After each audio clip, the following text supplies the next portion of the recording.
Ese wari uzi ko nubwo izi AI tuzikoresha zigifite zimwe mu mbogamizi zishobora kuba zanaguha amakuru atari aya nyayo? Muri iyi video ngiye kubereka imbogamizi eshanu iza kuri uyu munsi zino AI ziri muri kategori bita large language model zikigaragaza. Kumenya izi limitation ziya zino AI no kumenya uburyo wabikosora bizagufasha gukorana neza n'isi AI. Kutabimenya bishobora kuzakwafectinga mu kazi kawe muri business yawe, kubera ko hari amahirwe yuko bishobora kuguha amakuru atari aya nyayo mu gihe wabikoze utabitekerejeho. Muri video kandi ndaza no kuza kubaha akabonasi ku bantu muza kuza kuyireba ikaza kurangira. Hari ikintu tutagomba kwirengagiza. AI yaje mu buzima bwacu. Ubungubu ikibazo ntabwo kikiri ngo ese AI nyikoreshe cyangwa se nyikoresha. Ahubwo ubungubu ikibazo kiribaza ngo ndakoresha gute AI? Wabyemera utabyemera, AI igiye guhindura uko ibintu byakoraga muri business,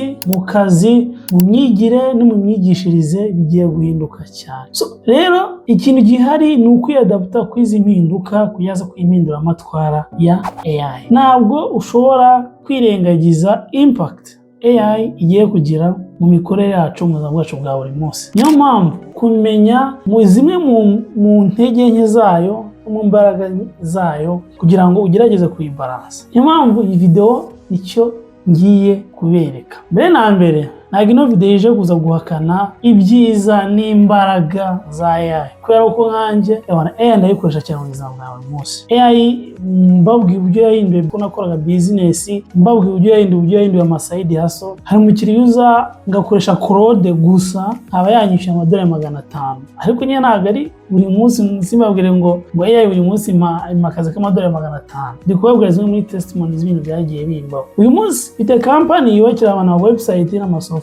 Website yadufataga ukwezi, uyu munsi dufata iminsi 2-3 kubera ko twifashisha ama AI nka ChatGPT, Claude nizo bita Lavabo, nizo bita Caso. Izi ziradufasha cyane. Uyu munsi nanditse igitabo bakita No Excuse. Iyi gitabo ndaza kuza kukivugaho. Iyo hataza kuza kuba hari AI ngo imfashe mu kwandika no kwihutisha akazi, mu by'ukuri kino gitabo byabuzafate nk'imyaka 2 kugira ngo ndangize, ariko uyu munsi igitabo kiri ku isoko. Iyo byose nayifashijwemo na AI. AI rero ntabwo twahakana imbaraga n'ingufu ifite uyu munsi muri workspace aho dukorera, ariko nkuko nk'umuntu ko ni ikintu cyakozwe n'umuntu, ni ikiremwa cy'umuntu, ni human tool. Rero ikintu cyose cyakozwe n'umuntu kiba gifite imbogamizi. Izo mbogamizi ntabwo ziba zigamije kugira icyo kintu kireke, ahubwo kugira ngo uzimenye, numara kuzimenya uhite kugira ute umenya uburyo wiyadaptinga kw'icyo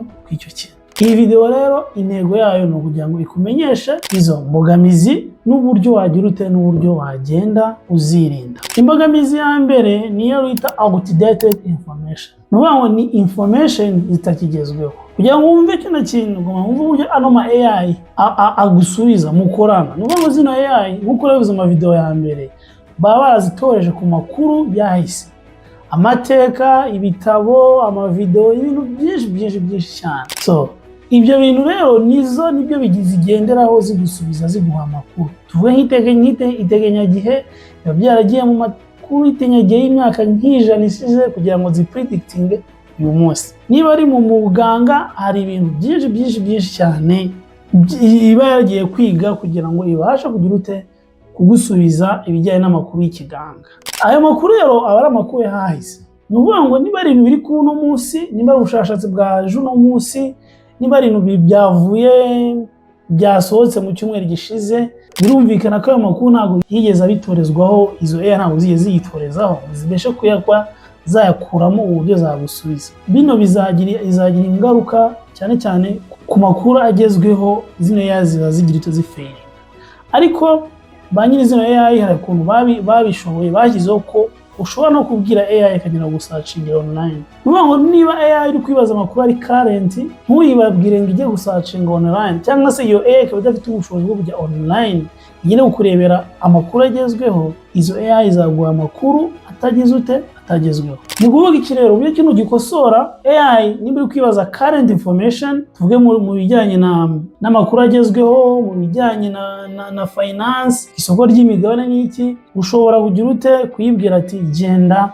online. Indi mbogamizi ni lack of understanding, ni ukutumva mu by'ukuri wowe rangaje yawe. Ni ukuvuga ngo kutandestinga neza icyo ushaka kuyibwira. Ni ukuvuga ngo ushobora kuyibwira ikintu ntibyumve neza ikagenekereza. Imaze kugenekereza rero nta makuru iguha amakuru yagenekereje. Ni ukuvuga ngo ahangaha ino limitation iri hagati yawe uri kuyikoresha ni AI. Kuba itabasha kukumva 100%, nawe kuba utari kubasha kuyisobanura neza biraza gutera ikibazo cyo gushobora guha amakuru atari aya nyayo. Nk'uko nk'urugero, ngewe nawe twicaranye mu kabari ahantu runaka turi kuganira dusoma unyumva, cyangwa se mu coffee shop ahantu turimo turaganira, ubasha kunyandestinga neza ukuma amarangamutima y'ibyo ndi gushaka gukoza. Kuko ino AI nyine mutaba mwicaranye ishobora kugira ute kutakumva mu by'ukuri imbogamizi zawe. So rero uko ukosora kino kintu ugomba kwiga icyo twita prompt engineering. Narabivuze cyane. Prompt engineering ni uburyo uganira neza na AI, ukamenya uburyo ubwira AI background yawe,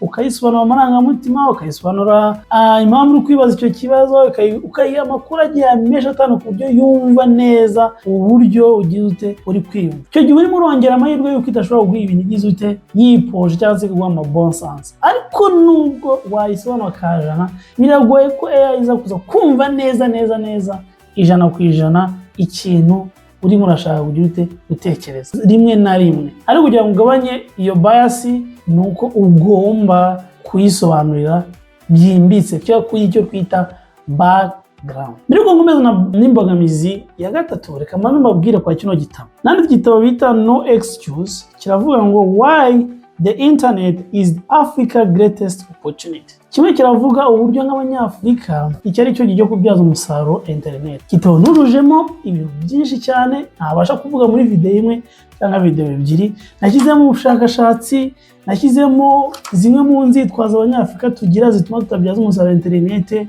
shiramo zimwe muri opportunities zihari abanyafrika tutari kubyaza umusaruro, shiramo na technique na strategies ushobora kwifashisha kugira ngo ubyaza umusaruro internet, shiramo n'uburyo ushobora kubyaza umusaruro AI ikintu kigezweho nka kinogi. Cyo gitabo kiboneka mu buryo buri soft no mu buryo buri hardware. Mu buryo buri soft cyangwa se hardware, muri soft munareba mu link iri muri description, munaza kuza kuyireba, mugenda kuri website bita teachersam.store, munaza kuza kukibona mu cyodaringe, urishyura amara kwishyura ukidownloadinga muri email yawe utakukibona. Ku bantu mugishaka kiri hard copy, nk'uko ku bantu mukunda gusoma ibintu biri hard copy nkanjye, kubura nanjye nkunda ibintu biri hard, mubona ko mfite ibitabo byinshi hano. Mugishaka mu byo biri hard copy, murajya kuri library begereye nk'Ikirezi n'ahandi, muzabonamo kino gitabo mwe mwakigura muneze imbere, ariko namwe muri kugira ute mwunguka ubwenge. So indi limitation niyo kwita hallucination. Hallucination hanga none ni cyagiye AI iguha makuru y'ikinyoma atarayanya ariko igize utayifitiye kizera. Nicyagiye uzayibaza ibintu ikagira utayigahita ko igusubiza mu buryo kwitabanje kubitekereza, yego wa makuru atarayanyaye. Ingibi ni zimwe mu mbogamizi ikomeye cyane iri kugaragara muri AI. Iri kugaragara ko AI zitashobora guha amakuru iyo utitonze neza atarayanyaye. Cyerekeye mu by'imibare, mu bintu by'ubushakashatsi ishobora kugira ute ishobora kwipoza ibintu. Rero uburyo ushobora kwirinda hallucination abanyine hano ma AI benshi barimo baragerageza kubihindura. Niyo mpamvu ubona ko no munsi bandikaho ngo iyi AI ishobora gukora ikosa, wibuke gucekinga for the fact. Barimo barabikora kuko ko ubu buryo bwa hallucination bwo buri gutuma abantu benshi batizera AI, kuko sometimes ishobora kwizera cyane ikaba yaguha amakosa kandi ukabona ko yagize ute ibyizeye cyane ko ibintu kukubwira ari ibyanyabyo. Uburyo bwa mbere ugomba kwirinda hallucination, first of all, ni byaye byo kubanza kuba wayibajije neza, cyo prompting mu buryo bwiza.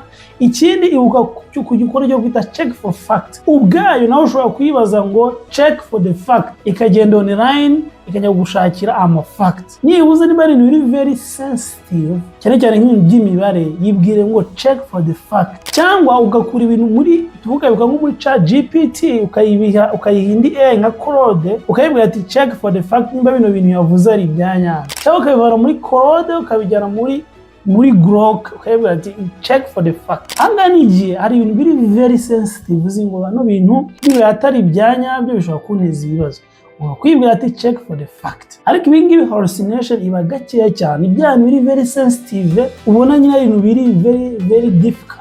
Ariko akenshi AI mu by'ukuri itanga amakuru ya nyayo, ariko iyi hallucination ibiteza ibibazo. Indi mbogamizi ya kane cyo kwita information bias. Cyo kuba information bias, ba nyiri zino AI bashobora guhitamo amakuru baha zino AI kuzitorezaho, ugasanga amakuru amwe nawe bitewe n'inyungu zabo, bitewe na political benefit, bitewe n'intego yabo, bashaka gushuka abantu bakabaha zino AI amakuru atarayanyayo, bakazitoreza ku makuru yatarayanyayo. Niba zitoreza ku makuru atarayanyayo, nawe uzagize gusubiza ibitari bya nyayo. Basaba nk'umuntu ufite iyo AI ashyigikira wenda imwe mu myitwarire, wenda tuvuge nk'abajyamana bahuza ibitsina, ugasanga arabishyigikiye cyane, wenda hari factor nyinshi zishobora kuba zitemeye n'ibyo bintu akabikuramo ku bushake. Ushobora gusanga wenda ari amateka runaka, wenda bitewe n'igihugu akomokamo badashaka amakuru ajya hanze,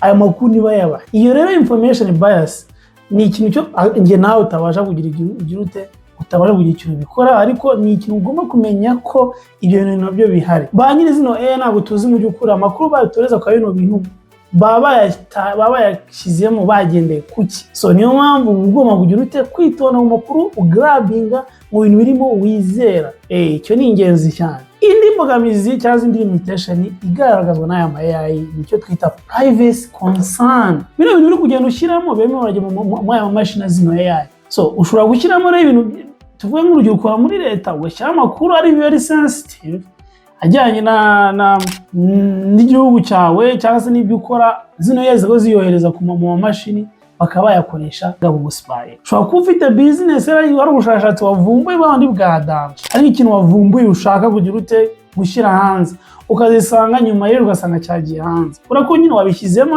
reko ubushakashatsi ku banyinazo, banyine zino AI ntabwo uzi mu by'ukuri no makuru wayihaye bayakoresha iki, kuko n'abantu nawe ngo Bibiliya nibivuga neza ku bantu bizera Imana ngo uwizera umwana w'umuntu avumwe. Bano n'abantu bagiye mu mateka, bagiye bigaragara ko bagiye bakora n'ibintu by'ibindi. So rero kuba ari umuntu ufite kino kintu mu biganza, nicyo gihe cyo kugira amakenga. Nanjye ndemeranya ndashidikana na Bibiliya ko uwizera umwana w'umuntu n'uwizera AI 100%, uwo nguwo ntabwo turi kumwe. Njyewe rwose ndimo ndakora PhD mu bintu bya AI, ndimo ndigura mu bintu bya AI, ndabisoma daily. Ibindi kukubwira ni ibintu ntabwo ndi kukubwira nyine nabikuye ahantu ubwo nakoze ubushakashatsi, ntabwo ndi kuzanga ndi kwipoza. So nuba ibintu biririyo AI tugomba kuyikoresha ariko tuzi neza ko igikoresho cy'umuntu, nkuko umuntu yakora amakosa uko nawe wakora amakosa. Rero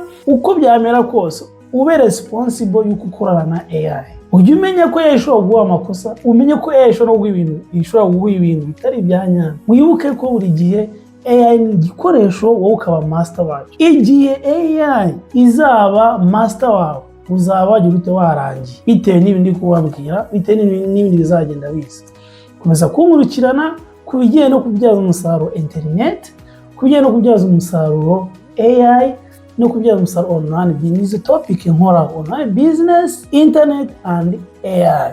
Mbibutsa kura muri description kino gitabo No Excuse, Why the Internet is the Africa Greatest Opportunity. Shuti yanjye gushishikara gusoma kino gitabo, otherwise urimo uracikana. Bye bye rero, ndabakunda, mukomeze kubyaza umusaruro internet.